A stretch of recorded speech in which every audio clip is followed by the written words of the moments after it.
Hello students, welcome to RT Academy, and today's session is going to be about the accelerated fluids or pressure distribution in the case of accelerated fluids.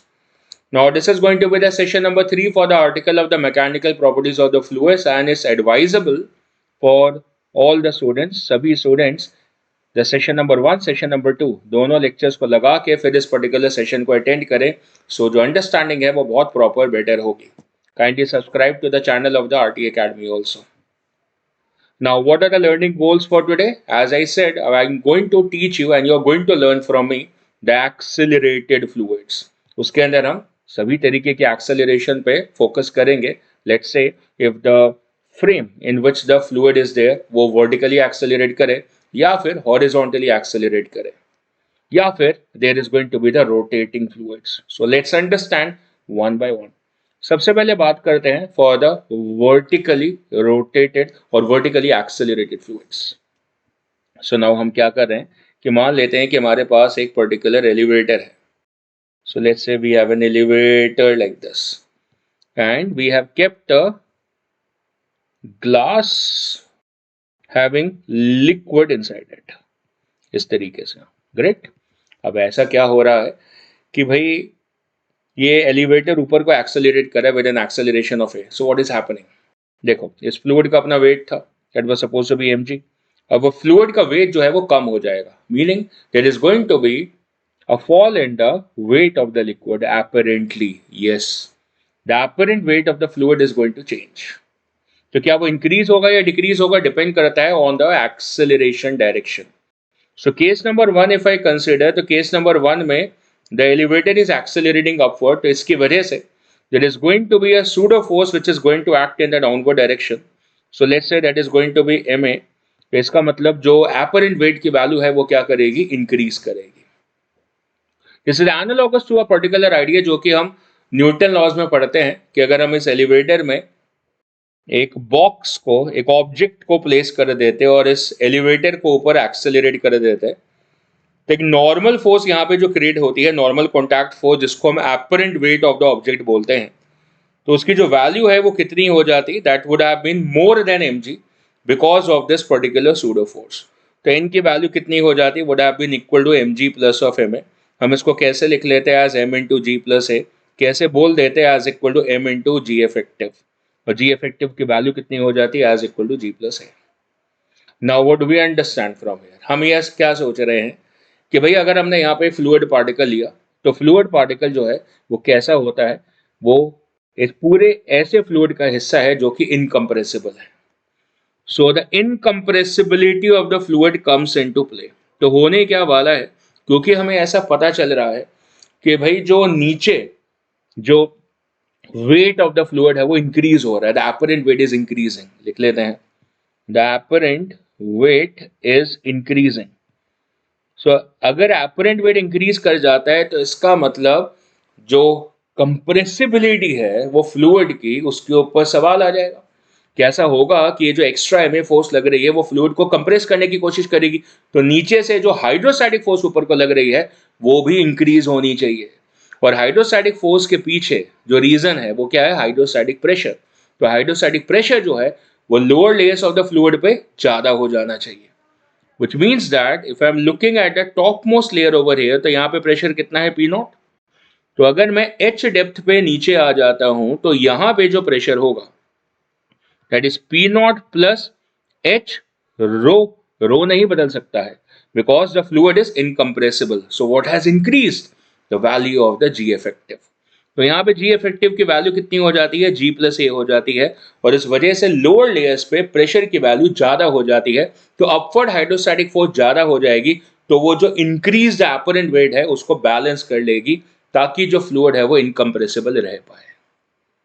And so if we are moving capital H depth down, so the pressure at the base over here will become P naught plus capital H into rho into G plus A. And you can see those horizontal lines. These horizontal lines still have the same pressure, and so they will be same term से उनको बोला जाएगा, that is isobars. Consider the case B, that this container that is an elevator, is accelerating downwards. So if this particular container is kept in an elevator, और वो जो elevator है वो कहाँ जा रहा है अब, elevator is going to be accelerating downward, तो उससे क्या होने वाला है, उससे क्या होने वाला है कि जो सूडो लगनी है वो ऊपर को लग जाती, mg नीचे को है, ऐसा करने से जो apparent weight है वो डिक्रीज करेगा। तो अगर apparent weight डिक्रीज करेगा तो इसका मतलब जो हाइड्रोस्टैटिक फोर्स उसको बैलेंस करने के लिए चाहिए वो भी कम चाहिए, क्योंकि नेट फोर्स जीरो होनी चाहिए तभी फ्लूइड इनकम्प्रेसिबल रहेगा। इसका मतलब अगर ऊपर हाइड्रोस्टैटिक फोर्स कम लगनी चाहिए तो इसका मतलब उसके पीछे का जो रीजन है, ऑरिजिन है, हाइड्रोस्टैटिक प्रेशर, वो भी तो कम होना चाहिए।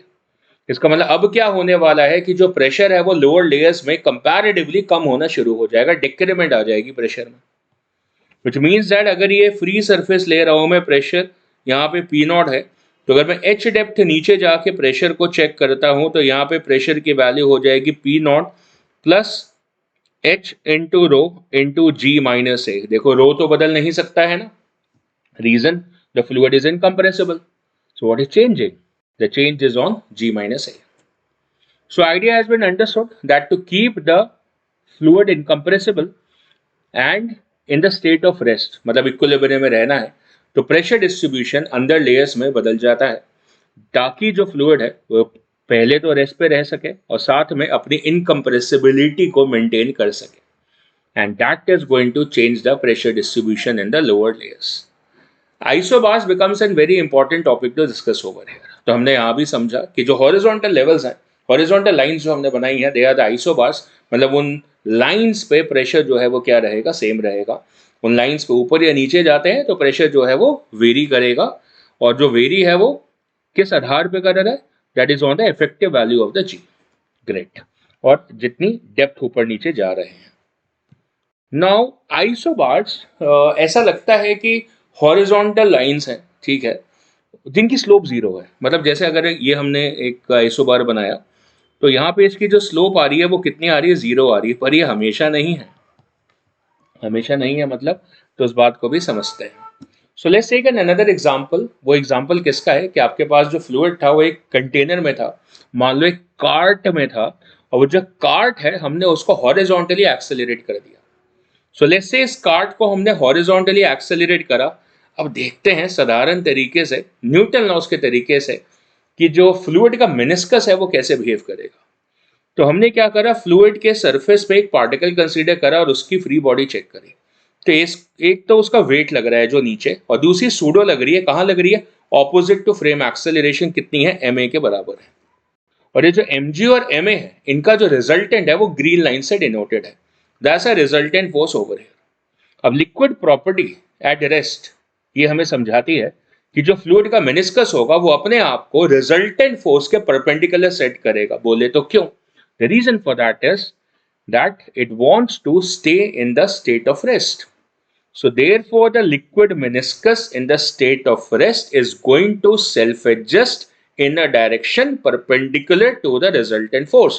And so my friends, हम यहाँ पे ये जो force है इसके perpendicular ये meniscus को sketch कर सकते हैं। And so what we are able to see?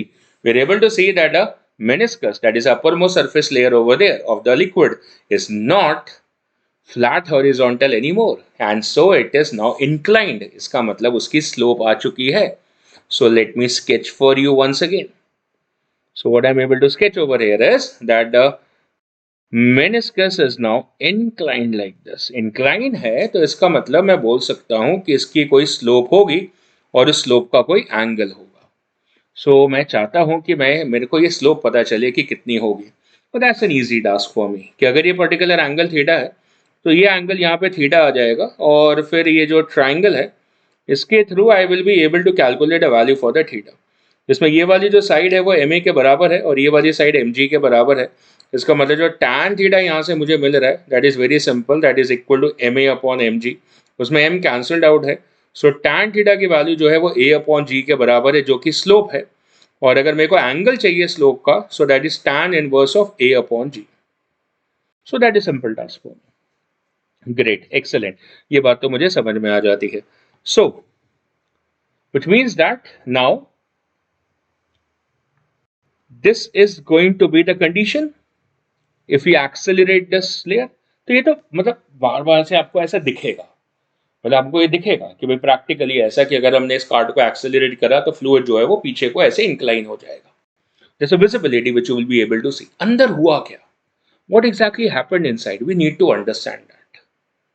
So what I wish to understand, सबसे पहले मेरी बात सुनना ध्यान से। जब एक्सेलरेशन नहीं थी तो जो ऊपर वाली मेनिस्कस लेयर है जो कि फ्लैट है, उसके हर एक पॉइंट पे सरफेस पे प्रेशर कितना है, पी नॉट है ना, एटमॉस्फेरिक प्रेशर है, which means that that uppermost layer over there, this uppermost layer over there is going to behave as an isobar.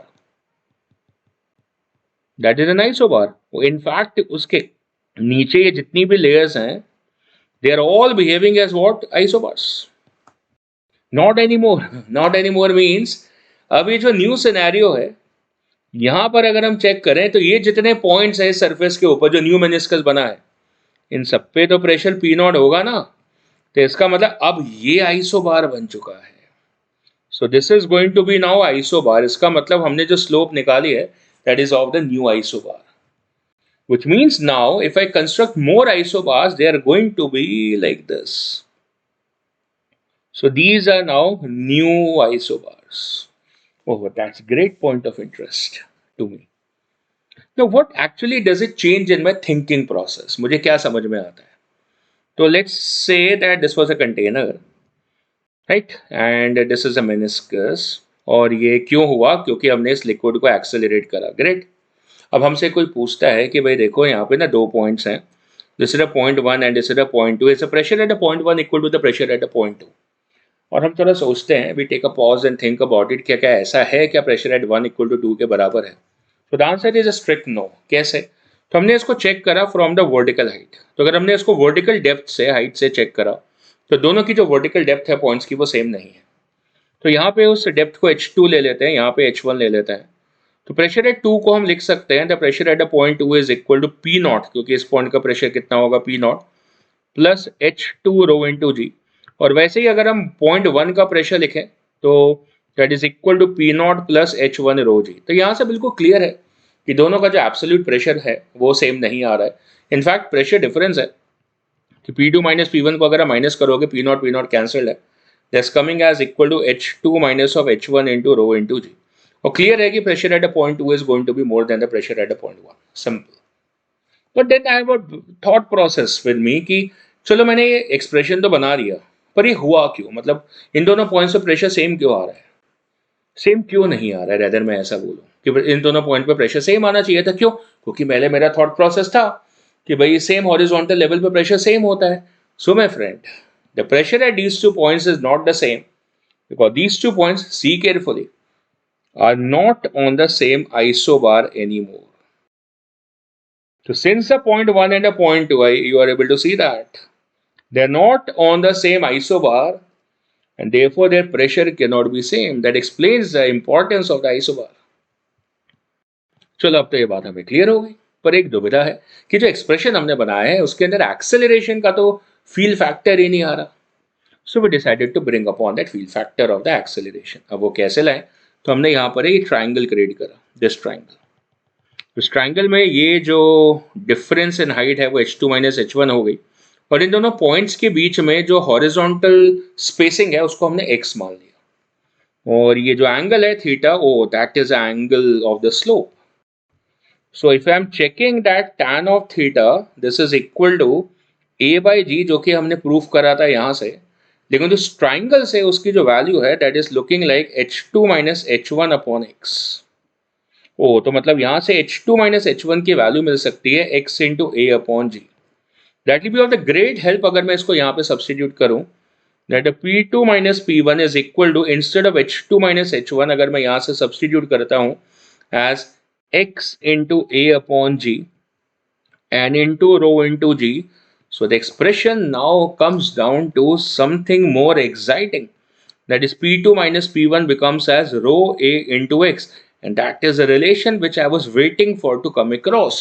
जो कि मुझे एक फील फैक्टर दे रहा है, क्योंकि हमने इसको हॉरिजॉन्टली एक्सेलरेट करा, उस वजह से P1 और P2 में प्रेशर डिफरेंस क्रिएट हो रहा है। मान लो ये जो मेरा एक्सप्रेशन बना है ऊपर लिखूं इसको, that is two minus P one as rho a x. अगर मैं इस एक्सप्रेशन को देखूं ध्यान से, अगर मान लो इसमें ए को जीरो कर लो, मतलब एक्सेलरेशन जीरो हो गई, तो पी वन और पी टू पे प्रेशर सेम हो जाएगा। And so you can check that कि ये जो पॉइंट होता इन पे प्रेशर सेम हो जाता। इसका मतलब ये दोनों पॉइंट्स आइसो बार पे लाई करते, और बिल्कुल सही है। ये तो अगर एक्सेलरेशन नहीं होती, लेकिन अगर एक्सेलरेशन है तो फिर दोनों में प्रेशर डिफरेंस है बिकॉज ऑफ दैट एक्सेलरेशन। और जहां तक फॉर्मूला रिमेंबरेंस की बात है, दैट इज क्वाइट सिंपल। जैसे आप वर्टिकली नहीं चेक करते प्रेशर डिफरेंस को रो जी एच, तो जिस डायरेक्शन में जी है उसी डायरेक्शन में एच को देखते हो, तो सेम तरीके से एक्सेलरेशन हॉरिजॉन्टल है तो उसी डायरेक्शन में स्पेसिंग को देख रहे हैं दोनों पॉइंट्स के बीच में। सो रो a x similar like row ji H, row a x, जी की जगह ए है, एच की जगह एक्स है, सिंपल। अब ये सोचना कि भाई किस पॉइंट का प्रेशर ज्यादा आएगा, दैट इज सिंपल थॉट कि भाई सूडो पीछे लग रही थी, the pseudo force are acting backwards, and so the liquid was having a tendency to get compressed backward. तो हमें उसको काउंटर अटैक करने के लिए एक फोर्स को फॉरवर्ड डायरेक्शन में क्रिएट करना पड़ेगा, ताकि जो सूडो पीछे लग रही थी उसको बैलेंस कर सके। और इस वजह से क्योंकि हाइड्रोस्टैटिक फोर्स पीछे से आगे लग रही है, तो जो बैक पॉइंट्स पे प्रेशर होगा वो डेफिनेटली क्या होगा, आगे वाले पॉइंट से ज्यादा होगा। And therefore the back point pressure, that is P2, is more than P1. So that's an understanding of the horizontally accelerated fluids in depth core. और आइडिया क्या समझ में आ रहा है कि बाहर से कैसा दिखता है वो अलग बात है। बाहर से हम सिर्फ ये बता पा रहे थे कि there is an angle, but now we are able to explain the pressure distribution inside the fluids. So when you're talking about a horizontally accelerated fluid, so we are able to see कि भाई जो meniscus है वो incline हो चुका है, correct है ना। In fact there is a very like great kind of visualisation, ये देखो, सी दैट, है ना, कि ये एक ही स्लोप पे आ रहा है, एक ही लाइन पे आ रहा है, मतलब this is something like theta over here, great है ना, राइट। इसका मतलब ये पूरा आइसोबार बन गया, है ना, डिस्कनेक्टेड सा आइसोबार है, मतलब वो फ्लूइड उधर है, थोड़ा सा फ्लूइड इधर है, पर ये आइसोबार बन गया। And now if I look at this triangle, ये ट्राइंगल ले लो ये वाला, लाइक दिस, है ना, तो ये ट्राइंगल क्रिएट हो जाता है। अगर ये ट्राइंगल क्रिएट हो गया तो ये एंगल कितना हो जाएगा, थीटा। ये हाइट कितनी गिवन है, h, ये कितना गिवन है, l। So what is the value for the tan theta, that becomes equal to h by l। और tan थीटा है कितना, a अपॉन g, जो कि हमने फाइंड आउट करा। तो यहां से आपको h और l के बीच का रेशियो मिल सकता है, that h is supposed to be simple as equal to l into a upon g। Marvellous and easily obtainable. Rotating fluid, now we have liquid in a container, और हमने क्या करा कि सेंट्रल एक्सिस के about हमने उस frame को, उस कंटेनर को रोटेशन दे दी है, and it is rotating at a constant angular speed omega. Omega की कांस्टेंट एंगुलर स्पीड के अबाउट इसको हमने रोटेट कर दिया है। अब what we are able to see that कि जो ओरिजिनल लेवल था उसका जो सेंटर पॉइंट है वो थोड़ा नीचे डिप कर जाएगा, और साइड से जो लिक्विड है वो राइज कर जाएगा। Now we need to understand कि वो लिक्विड बेस से, मतलब सरफेस का जो सेंटर पॉइंट है वो कितना नीचे डिप करा, और साइड वॉल से कितना राइज करा। This is whatever objective of finding this is. So how do we do so, वो that's a simple thing to understand. हमने क्या करा कि जो फ्लूइड है उसका कोई एक पार्टिकल कंसीडर कर लिया, लेट्स से यहां पर वो पर्टिकुलर पार्टिकल है। अब हमने उसकी फ्री बॉडी कंस्ट्रक्ट करी, तो एक तो उस पर mg लग रही है, और दूसरी उसके ऊपर सेंट्रीफ्यूगल फोर्स लगेगी, because the container is in rotation. तो वो जो सेंट्रीफ्यूगल फोर्स लग रही है वो कितनी है, that is m omega square into that r, मतलब जितना वो दूर है फ्रॉम द सेंट्रल एक्सिस। मैं उसको x लिख लेता हूँ, राइट, तो जितना सेंट्रल एक्सिस से वो दूर है। So let's say it is away x over there, right. Now what is going to happen exactly, हो क्या रहा है कि अगर एक और पार्टिकल कहीं यहां पे लेता हूं, इसकी फ्री बॉडी कंसीडर करता हूं, तो अगर इसकी फ्री बॉडी कंसीडर करूं तो mg फोर्स तो नीचे लगेगी, पर जो अमाउंट ऑफ सेंट्रीफ्यूगल फोर्स है वो वेरी कर जाएगी। इसका मतलब अगर ये पार्टिकल x1 डिस्टेंस पे था तो ये m omega square x1 centrifugal force लगेगी, और अगर ये पर्टिकुलर पार्टिकल x2 डिस्टेंस पे था तो इसके ऊपर centrifugal force m omega square x2 लगेगी। अब अगर ऐसा है तो जो रिजल्टेंट फोर्स है mg और m ओमेगा स्क्वायर एक्स की, उसका डायरेक्शन चेंज होना शुरू हो जाएगा। तो अगर मैं रिजल्टेंट फोर्स बनाऊं तो अगर ये रिजल्टेंट फोर्स इधर थी तो अभी रिजल्टेंट फोर्स ऐसे होनी शुरू हो जाएगी, m ओमेगा स्क्वायर x2 की तरफ आनी शुरू हो जाएगी। और अगर मैं इसके परपेंडिकुलर्स को क्रिएट करता हूं तो इसका जो परपेंडिकुलर यहां बनेगा और इसका ये बनेगा और उनको कनेक्ट करूं, so you will be getting a curve over there and not a straight line, जैसे कि हमने पीछे हॉरिजॉन्टली एक्सेलरेटेड फ्लूइड में मेनिस्कस को देखा था कि वो एक इंक्लाइन स्ट्रेट लाइन बनी थी, स्ट्रेट सरफेस बना था इनफैक्ट। तो यहां पे ये जो सरफेस है वो आपका कर्व्ड सरफेस बन रहा है।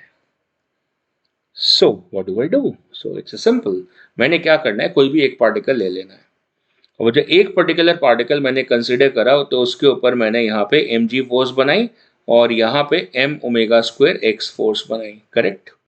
और फिर हमने क्या चेक करा कि भाई यहाँ पे जो रिजल्टेंट फोर्स है वो कहीं यहाँ से पास कर रही होगी और जो मेनिस्कस है फिर वो उसके परपेंडिकुलर यहाँ पर होगा उस पॉइंट के, तो उस मेनिस्कस की उस जगह पे स्लोप होगी, तो वो एंगल हमने यहाँ पे थीटा कंसिडर करा, तो ये एंगल थीटा आ गया। तो डायग्राम से जो tan थीटा की वैल्यू है that becomes as m omega square x upon mg। Slope को कैसे लिखते हैं? That is dy upon dx। So we have dy as equal to m omega square x into dx upon mg, तो m तो cancelled out है। So if I want to calculate the height which has the liquid risen towards the side walls, तो मैं इसको integrate कर सकता हूँ। So integration of that dy will be equal to integration of omega square x into dx, so that y will be equal to omega square into x square by 2 and plus c, है ना, that will be plus of c, मतलब integrate करके ये मेरा relation develop हो जाएगा। Now the good point is कि अगर मैं लिमिट्स प्लेस कर देता हूं तो लिमिट कैसे प्लेस करो, that I am looking at the difference between the centre point, मतलब यहां से और यहां पर ये डिफरेंस देखना चाह रहा हूं। सो that delta y is suppose to be equal to, मतलब यहां से अगर मैं देख रहा हूं तो इस पर्टिकुलर पॉइंट पे x कितना है 0 और इस पॉइंट पे x कितना है capital R। So that delta y becomes equal to omega square upon 2 into r square minus of 0 square, right? And that is the expression, and that is by g, ये by g भी है। So that is omega square r square upon twice of g. So that's the difference between the 2 points. 2 points कौन सा है? एक जो point centre वाला जहां पे डिप करके नीचे पहुंचा है और जो साइड वॉल्स पे जो हाइट हमें मिल रही है, दैट मतलब ये जो पूरा डिफरेंस है वो डेल्टा वाई है। But that's exactly not the height which has the liquid risen, क्योंकि जो ओरिजिनल लेवल है ना वो ओरिजिनल लेवल यहां पे है। ओरिजिनल लेवल से सेंटर डिप करा है और वो उतना लेवल ऊपर गया है। अगर हम इसको वॉल्यूमेट्रिक एनालिसिस से देखेंगे तो हमें पता चलेगा कि सेंटर से वो जितना नीचे मूव करा है, साइड से वो उतना ही ऊपर मूव करा है, which means that we can easily make us understand that if this was the original level, so in that case जो सेंटर है वो डिप करा by the same amount, मतलब ये डेल्टा वाई अपॉन 2 आएगा और ये भी आपका डेल्टा वाई अपॉन 2 आएगा। विच मीन्स अगर हम सिर्फ ओरिजिनल से राइज की बात करते तो जो हमने कैलकुलेट करा है इसका हाफ आता, which mean this value would have been omega square r square upon 4 of g. इसका मतलब एक तरीके से अगर बेस से ले लेना, बेस से, तो हम इसको लिख सकते हैं that is a value y minimum and this is a value y maximum. So in fact we have the y maximum and minus y minimum as equal to omega square r square upon twice of g। और अगर ये original h था, so that y maximum is equal to h plus omega square r square upon 4 of g, उतना height ऊपर है। और अगर हम y minimum लिख रहे हैं उसी तरीके से So that is equal to h minus of omega square r square upon 4 of g as our expression. That's a case of the rotating fluid. Let's take some examples based upon the idea. So there is a question which is given कि हमारे पास एक open U tube है which contains mercury. अब mercury अगर हम इसके अंदर fill करेंगे तो दोनों साइड पे इक्वल हाइट पे वो लेवल्ड अप हो जाएगी.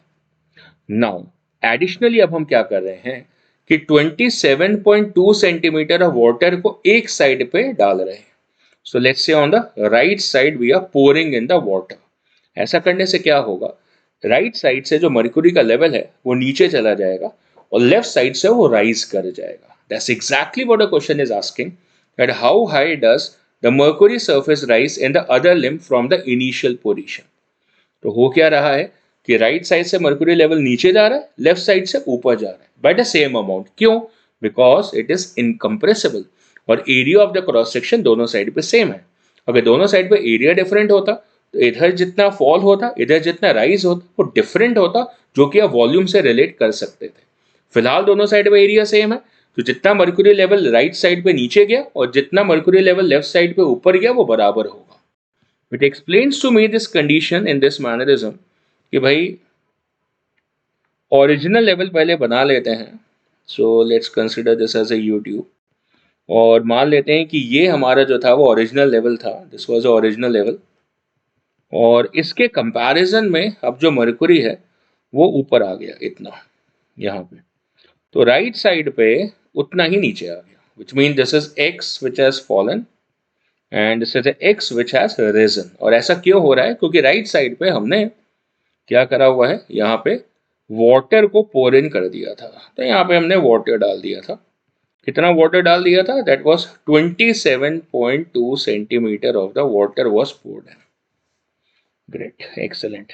तो ये पूरा यहां तक 27.2 सेंटीमीटर है और ये पानी है, that is a water, while this is a mercury. Great. And now the question is to find out the value for x, not 2x, x. But why I am talking to x, वो देख सकते हैं किस तरीके से. मैं एक isobar बना लेता हूँ. सो दिस इज माई आइसोबार. तो अगर ये मेरा आइसोबार है, इसके ऊपर मैं दो पॉइंट्स ले लेता हूँ. Let's say the point A and the point B. तो क्योंकि आइसोबार है तो pressure at the point A should be equal to the pressure at the point B. अगर मैं A पॉइंट का प्रेशर देखना चाहता हूँ तो मैं लेफ्ट साइड के ओपन एंड को देखता हूँ जहाँ पे प्रेशर P0 है और वहां से नीचे आता हूँ. पूरा मैं मर्क्यूरी में नीचे आ रहा हूँ. कितना मर्क्यूरी में नीचे आ रहा हूँ? 2x. ये x है, ये भी x है, राइट साइड से चेक कर सकते हैं. So this total depth becomes in the mercury 2x.